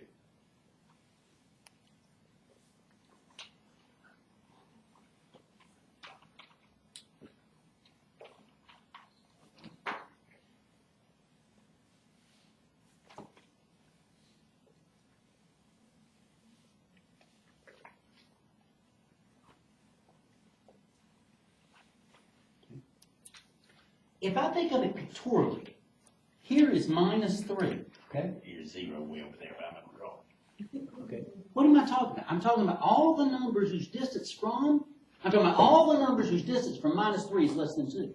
So I can go to the left. How far? 2. So that put me up to minus 5, if you will. And I could go to the right 2, which would put me at minus 1. Is this open interval? Is that okay? That's what this neighborhood is. And it doesn't include minus 5 and doesn't include minus 1. Why?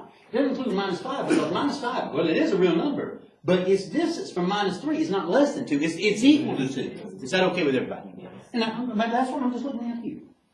Now look, kind of for, this is a simple, we're just saying we got X is a bunch of points. R is a bunch of points, okay? 1, 2, 3, pi, whatever, minus 73,000. It's R, okay? But usually what we'll do to draw a neighborhood is this is something we'll draw, so pictorially. We'll say this is our X, it's got a metric on it. Here's P, and what we think of is think of kind of in two space, is that if this is P and we talk about the neighborhood whose distance is R, what geometric shape am I drawing? A circle. Yeah, and we say, oh, we put dots around like this to say we don't include the border. Those points aren't in that neighborhood. Is that okay? Okay. Now, what does it mean to be an interior point? That was 1 and 2, and I really wrote down 2, which is dependent upon 1, the neighborhood. So I should have written down neighborhood first. And then put some interior point. What is an interior point? An interior point for a set. So here's a set, okay? It's a set of X. X is R. Okay, to be an interior point, you've got to be in the set, the subset we're talking about. Okay? Got to be in the subset we're talking about. And to be, not only that has to happen, but no matter what you are, there's got to be some neighborhood, not every neighborhood, but there has to be a neighborhood that's totally in that subset. Okay, so what do neighborhoods look like? They're evenly spaced, open intervals about the points in R. That's what a neighborhood looks like. Is that okay?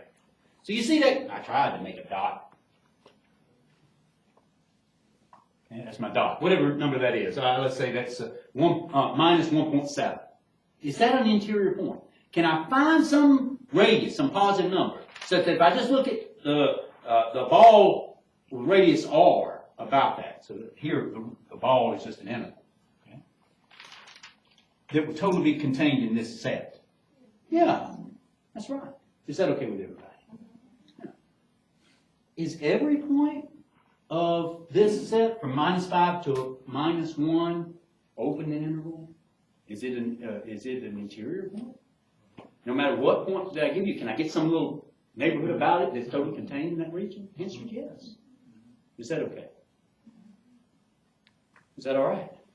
I mean, you say, what if you bump up right up next to it? Well, there's still a gap between whatever point you gave me and minus 1. There's, you might have to get a microscope at it to see it. But there's a gap. If it is minus 1, it's got some distance between it and minus 1. Whatever that distance is, take half of it. Take that radius. Does that make sense? Is that okay with everybody? Unless it's closed. Okay. So here we were just talking about this particular interval. And you're mentioning something that is in the video lectures that has to do with closed. Okay. So I'm going to look at something else as an example. Same setting of R. What time do we get through? 5?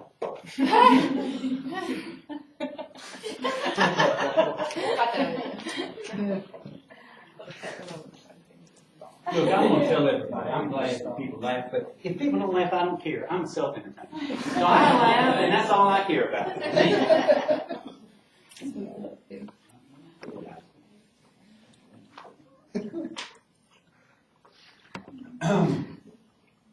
Okay, so let's look at, again, in our example here with R, which we know to be a metric space with the absolute value, okay? It's a metric space. And let's consider E to be equal to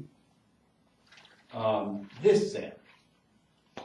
Let's say minus 5 up to 1, minus 1, and including minus 1, but not minus 5. Yes, sir. I mean, that symbol you put there, did you just tell us that symbol means metric space? Here, this symbol's absolute value. Okay. So R with the absolute value that metric, x minus y, that's what I mean. That is a metric space. And that's what we'll call as our usual metric space, okay? Here, I didn't write this out so well, so thank you. So d of x, y is equal to the absolute value of x minus y. That function acting on two real numbers. That's a metric, and thus that set with that metric forms a metric space.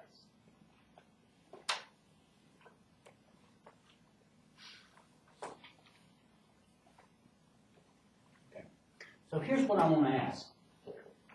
Is minus 3 an interior point?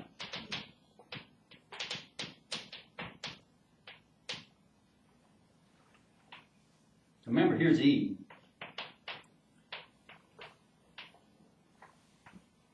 Minus 3 is right in here. Is that an interior point? What does it mean to be an interior? I don't know. Look at the definition. It means there's some neighborhood about minus 3. So there's some radius that I can put, that I take a look at all the points within that radius of minus 3, and that's contained in my set E. There has to exist one. Not every one of them, but there has to be some. Is minus 3 an interior point? Yeah, sure. I could take, oh my gosh, that's me. That's one of your fellow students who is taking the probability class. And he'll just wait. If I took the radius of 1/2, I'd be going to the left, it'd be minus 3.5, it'd be to the right minus 2.5, everything in between that, and that's the neighborhood. It's contained in E. Is that okay? So, yes. What about, and I could give this specific one. What is it? The neighborhood is neighborhood of 1/2 of minus 3 is contained in E. And you said there's more than one. There's more than one radius I could pick. Correct. Yes. Okay, I just wanted to make sure. But as long as it's one, you're fine. Yep, yes, sir. And so here, and I want to thank you very much, and this is something that's important in mathematics. In this class, sometimes we're going to be saying for all. Okay? Okay? But this one says there just exists. So I just got to produce one. Okay? That's all. But in mathematics, we've got to be careful of that. What are they telling us? Is it for all of them? Is it for, no, it's for one in this case. So could you, technically, if you pick the point in between, -3, could you say that, the n could be anything between 0 and 2? For the radius? Is there a way For to the radius. Yeah, I mean, could we say that the radius is between 0 and 2? Yes, anything between, any r between 0 and 2, or what? How do we write that if we want? If n sub 0 is less than r, which is less So than if 2? I said, no, if 0 is less than or equal to, well, it wouldn't be less than, it has to be bigger than r, is less than a 2, then n sub r of minus 3 is going to be a subset of E. Yes, sir. Yeah. So this, I gave you a specific one. Aaron said, well, there's infinitely many. You give me any number, any radius between 0 and 2, and that's accurate. I don't have to give infinite. All I have to do is give 1, because that's what it says. There exists one. There is an R. If there's more of them, I don't care. I just got to have 1. There's nothing wrong in this, but in this setting. In some settings, it's going to say, it's going to say there's a unique. In those settings, I want to prove that there's one and there is only one. And then in some settings, they'll say for all. So it's for any R that's positive. That isn't our setting. Okay. Now here's the next question. Is -1 an interior point? No. That's right. The answer is no. And the reason is if I draw the picture, I hope it's clear. So I'm doing this with pictures here. -5. If I look at this, it's in the set. Okay, that allows it to be considered to be an interior point. P, -1. It's in the set. But it's not an interior point because no matter what radius I give you, when I look at the neighborhood about -1 in R,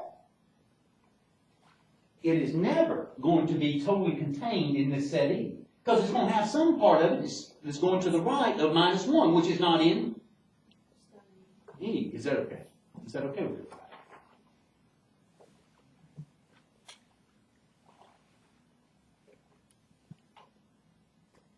Is that all right? Okay. Well, so here's what an open set, so we got these two definitions, so we build on them. So here's the definition.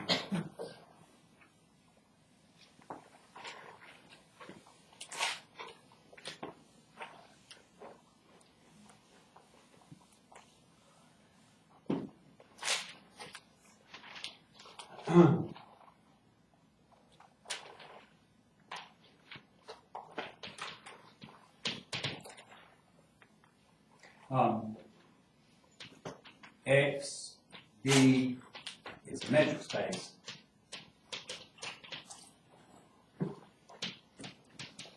E is a subset of X, then X is open, then E is open.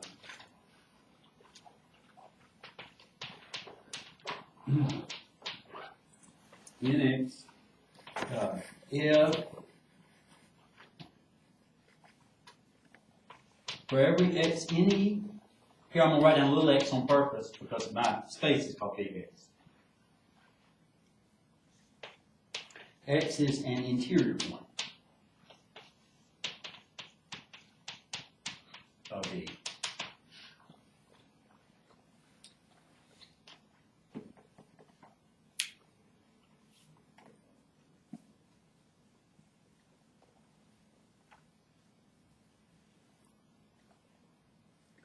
Thank you for being patient with me and letting me do this part. It's just something I wanted to cover with you, even though it's in a video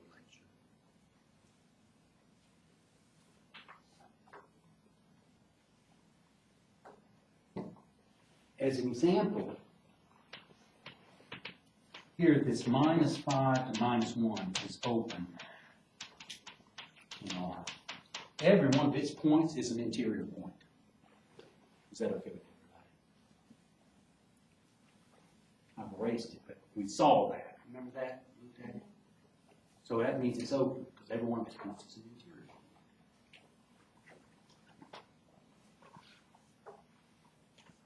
-5 to -1 in this fashion, it's not open in R. Why is it not open in R? Because not every one of its points is an interior point. What point isn't an interior point? Every one. Is that okay? That's not open.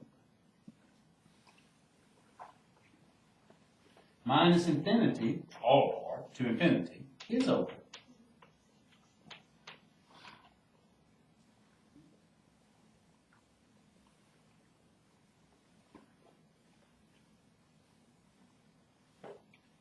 Okay, some examples. Gosh, I'll see that for a second. Let's go.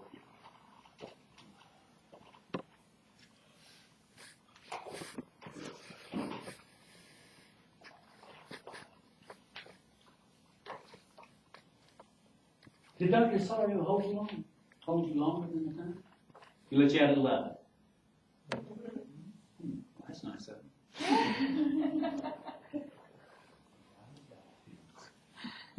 Bet you out you can walk out. Have some chocolate. Okay, here's something that's a fact that I'd like to prove. And I want to go slow. So in the video, I'll give you good information. This is information I'm getting up. This time I want to go a little slow. What's the thing? Fact. Let X with metric. EQ, whatever we write. Be a metric space. So a metric space is the couplet. It's the set and the metric.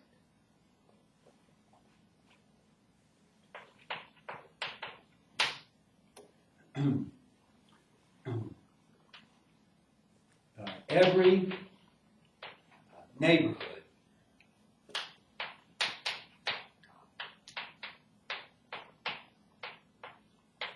is open.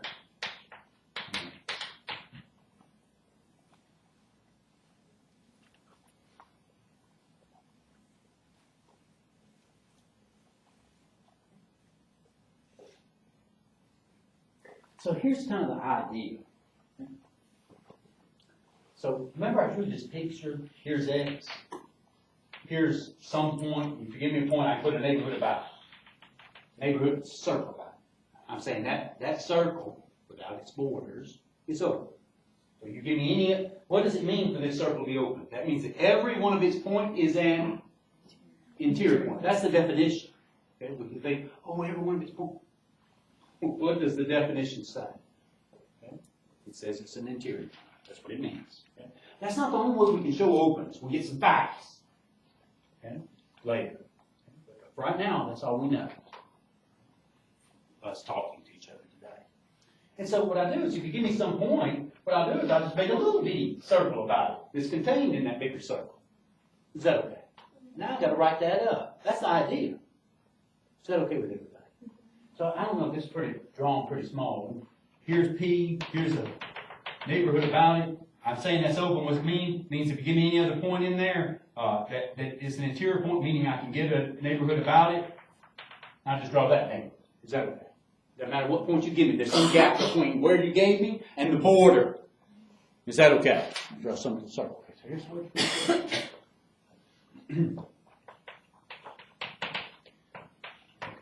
we got a metric space. Usually I will write out this much detail of the hypothesis. We know we're working in the metric space.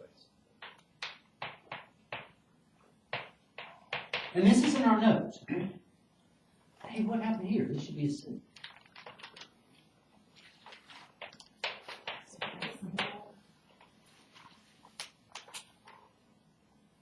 Last night the Matrix was on. It was on. Yes. That's what happened.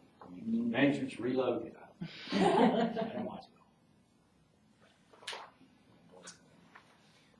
Let P be a point in X. So I'm saying every neighborhood is open. Okay, so how do I get a neighborhood? You have to be a neighborhood of a point. Okay. Let N sub R of P be a neighborhood. So to be a neighborhood, you're some neighborhood of a point. You got some R. We want to show N sub R of P is open.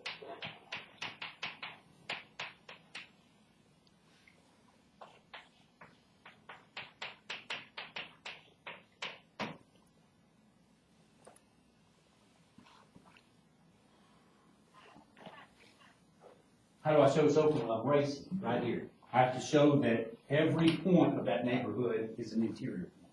That's what I'm going to write next. I'll say every point of that neighborhood has to be an interior point of that neighborhood, because that's what we got to show. Okay? So I'm going to grab, I know what I got to show. I'm going to let Q be an element of that neighborhood. What I want to show is Q is an interior. I want to show Q is an interior.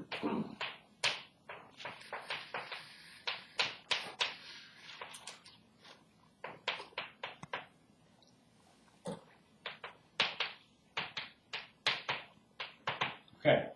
Well, what do I know about Q? Q's in this neighborhood. What does it mean to be in this neighborhood? Its distance from P is not R. Less than R. Less than R.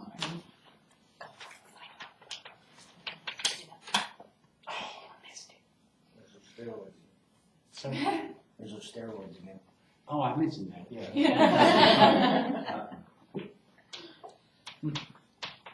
I'm glad somebody paid attention to that. It's less than R, okay? It's less than R. So what does it mean to be? It is some distance, okay? It's some distance, and it's less than R. So what that means, so there exists a real number H greater than 0, such that the distance from P to Q is equal to H plus R. I'm sorry, R minus H. I said it wrong. It is some distance, okay? The distance between P and Q, something. It is less than R. So it's R minus H.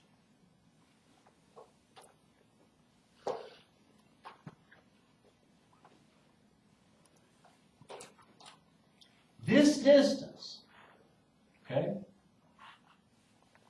is really, it's R minus H. It's this distance okay? Minus this. This is the h. Is that okay? Is that okay? Okay. All right, so that's what we have. Okay. Well, here's what I want to do. I want to say,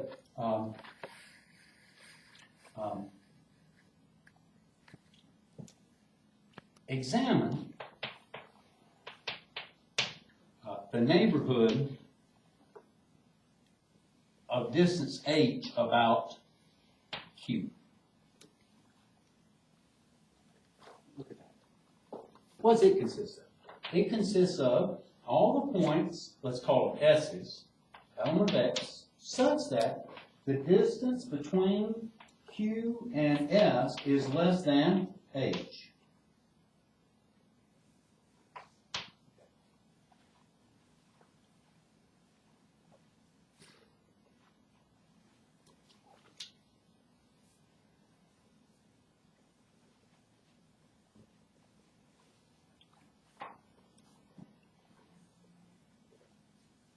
Okay, now here's what I claim. I'm going to claim that this guy, this neighborhood of Q, radius h, that it is, okay, so it's a neighborhood of Q. What's my goal here? I'm trying to show Q. What I'm trying to show Q is an interior point of this neighborhood. Okay, that's what I'm trying to do. I'm trying to show it's an interior of this neighborhood. What does it mean to be an interior neighborhood? That means that every point in here, Q is one of them, so I'm using an arbitrary point, it's got a neighborhood about it that's contained in that other neighborhood. My claim here is that this is the neighborhood that's going to be contained. And, you know, I didn't do the right thing here when I was doing the distance here. I don't know if anybody noticed, but I didn't do the right thing. So, I'm sorry. So here, this is R, okay? This distance, okay? This is R. This length is R. This distance, okay, is really R minus H. This is H. Is that okay? And so what I'm going to do is take the radius about this guy of H. Is that okay? And it's going to be totally contained in this other neighborhood. That's what's happening, okay? So let S naught be an element of this neighborhood. Okay? Okay. Let S naught. That's not so. S naught. Okay? It's a guy. I'm saying let it be in here. How am I going to show that this neighborhood, radius H, is contained in here? I have to show that every element in this neighborhood is an element of this neighborhood. That's what I got to show. Is that okay? That's what I got to do. So I got to show that S naught is in here. Okay? So what does it mean to be in here? It means your distance from P is less than R. That's what it means. All right, let's look at this distance from P. Look at this. Okay. Well, here's one thing I know. It's less than or equal to the distance that P is to Q plus the distance that Q is to S naught. Remember, that was the third quality of or characteristic of a metric. Is that okay? And what is this? What's the distance between P and Q? This is going to be less than, what's the distance between P and Q? What's Q got? It's less than R. Plus, what's this distance? Yeah. Okay. It's less than H. And so, with this distance, I'm not going to say it's less than R. I know what it is. I'm calling it something. What am I calling it? I'm sorry. It's, no, I'm not calling it R sub naught. So I made a mistake. The less than is going to be there, okay? Forget that it's less than just for a second. What is this distance? I got a particular quantity for it. No, it's a distance. I got a number for it. Where did I write it? That's what it is. Okay, so it's R minus H. You said less than R is true, but that's a little bit too much. So forget the less than. It's R minus H. This guy's going to be less than. This distance is less than H. So overall, I've got something small. I know, I've written it so small, you can't see it. Let's pull it over here. Okay, I'm about to let you go.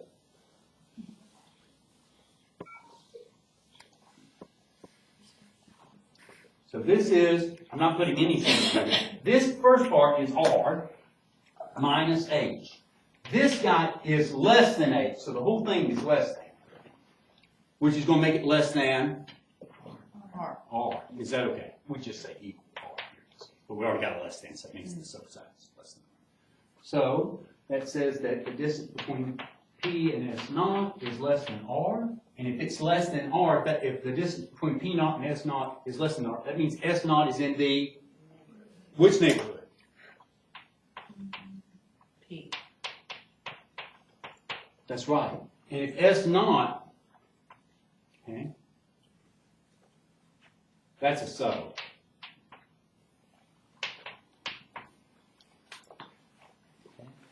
If S naught, which was an arbitrary element of this H neighborhood of Q, okay, that means that everything that was in this H neighborhood of Q is going to be an element of the R neighborhood of P. Is that okay? And that's it.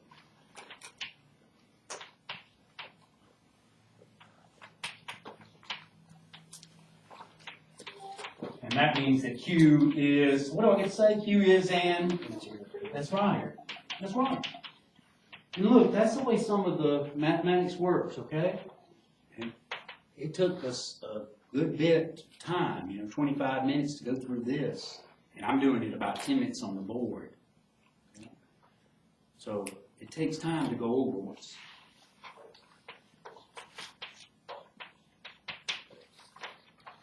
what needs to be said, or what is being said. All right, I don't know if this was beneficial to you or not. We're almost done. There's one last thing I need to do, and that is I need to collect the homework. And I want to make sure, did I get the address? Thank you very much. Next thing I would like is homework. If some of you say, well, I really would like one more day, it's okay. Okay, 1 or 2 more days to work on it. But I'd rather, if you can turn it in, I won't. Okay? Thank you very much. Don't worry about that. I don't need to. Everything's okay. And we're done, okay? Unless anybody wants to see me outside. You are what it is. Oh, really? You okay, thanks very much. So you stayed overnight, where'd you stay? In the apartments across the second street. Across the street. Okay. Okay, thank you very much. Thank you very much. Yeah, I'm taking up homework, and I'm taking up keys. Thank you very much.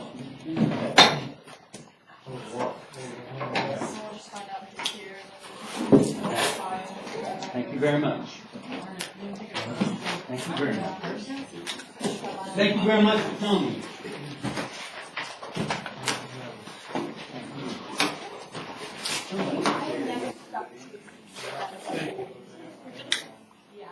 That's exactly what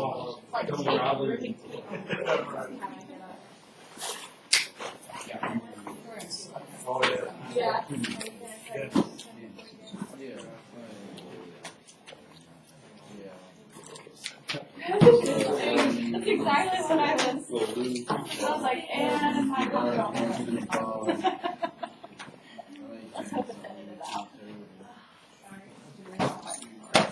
Anybody else with homework to be given to me? I have a, for you. Are you guys agreeing with here? Our other, like in the car. Yes.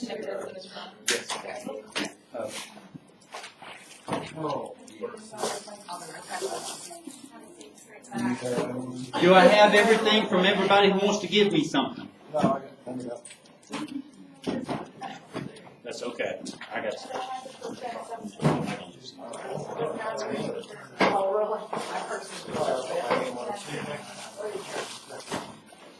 I'll be giving you homework sometime soon, next couple of days. Okay?